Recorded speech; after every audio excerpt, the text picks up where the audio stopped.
स्वागत है आपका हिस्ट्री विद के। हम लोगों ने अभी पिछली 3 वीडियो में पाश्चात्य या यूरोपीय कुछ स्थापत्य शैलियों के बारे में जानकारी प्राप्त की। आज हम इसी में से एक और शैली के बारे में जानेंगे। स्थापत्य की यह शैली है और इसका नाम है रोकाको शैली। इसका नाम थोड़ा सा समझें, रोकाको शैली। अब ये क्या है? रोकाको शैली जो है वो स्थापत्य कला की एक शैली है और ये यूरोप की शैली है, यूरोपीय शैली है। ये मान लीजिए कि इसकी जो शुरुआत हुई वो फ्रांस में हुई, यानी फ्रांस के पेरिस में हुई और फ्रांस से होकर के पहले फ्रांस में फैली और फ्रांस से फैल करके ये शैली पूरे यूरोप में फैल गई। अब इसकी खास बात क्या है कि ये किस बात के लिए जानी जाती है? तो ये इसके हल्के जो रंग है और सुंदर सजावट है, इसकी सादगी है, कोमलता है, इसके लिए जानी जाती है। और इसमें इसके जो बनाए हुए भवन है, इसमें 18वीं शताब्दी की जो यूरोपीय कला है उसकी पूरी की पूरी एक झलक हमें देखने को मिलती है। अब इसका कोई हम और शैलियों से अंतर नहीं करेंगे, इसको सेपरेट हम समझेंगे। तो इसमें क्या खास विशेषताएं हमें देखने को मिलती है? तो एक तो इसमें सबसे ज़्यादा जो महत्वपूर्ण बात है वो है अधिक सजावट। और शैलियों की तरह ही इसमें भी जो खास बात थी वो डेकोरेशन, यानी कि सजावट पर बहुत ज़्यादा ध्यान दिया गया है। अगर इस समय इसके भवनों को देखें तो बाहर से तो वो सामान्य सुंदर नजर आते हैं, मतलब सामान्य भवनों की तरह ही हैं। लेकिन जब इन भवनों के अंदर हम प्रवेश करते हैं तो इन भवनों में हमें दीवारों पर, छत पर, खिड़की दरवाजों पर एक विशेष प्रकार की हमें डिजाइन या विशेष प्रकार का डेकोरेशन दिखाई देता है जो अन्य कलाओं से इसको अलग करता है। तो एक सबसे बड़ी विशेषता क्या होगा इसकी कि अधिक सजावट, शब्द ही यहाँ यूज किया गया है इसके लिए, अधिक सजावट। तो रोकाको शैली की पहली विशेषता हो गई कि इस तरह की शैली में आंतरिक भाग में, जो भवन का आंतरिक भाग है उसमें अधिक सजावट देखने को मिलती है। दूसरी विशेषता क्या है इसकी? दूसरी विशेषता है इसकी घुमावदार आकृतियां। अभी तक जो शैलियां हैं, दूसरी शैलियां थी उसमें सीधे सीधे आकृतियां हैं, लेकिन इसमें जो अंदर की जो शैलियां हैं, आकृतियां हैं, वो लहरदार और कैसी है? घुमावदार, थोड़ी सी लहरदार है और घुमावदार डिजाइन की गई इसको।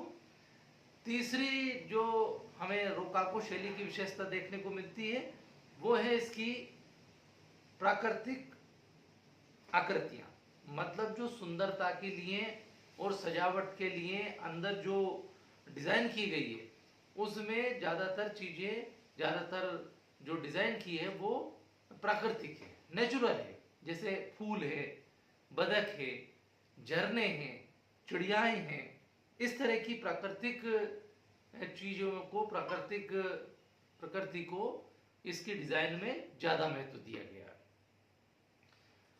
एक चौथी विशेषता देखने को मिलती है आराम या आरामदायक कमरे, मतलब छोटे और आरामदायक कमरे। पहले की बहुत सारे भवनों में विशाल, ऊंचे और बड़े भवनों पर या बड़े बड़े हॉल पर इन पर ध्यान दिया जाता था।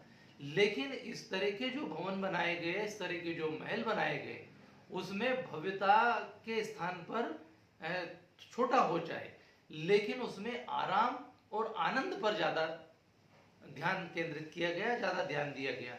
तो ये कुछ 4 विशेषताएं थी, जैसे अधिक सजावट, घुमावदार आकृतियां, प्राकृतिक आकृतियां और छोटे आरामदायक कमरे। ये 4 विशेषताएं हमें रोकाको शैली की मिलती है। अब इसका महत्व क्या है? तो इस शैली में राजा, बड़े रईस, जमींदार, अमीर वर्ग की एक जीवन शैली को ये प्रदर्शित करती है। ये शैली उस तरह की उनके शौक को प्रदर्शित करती है।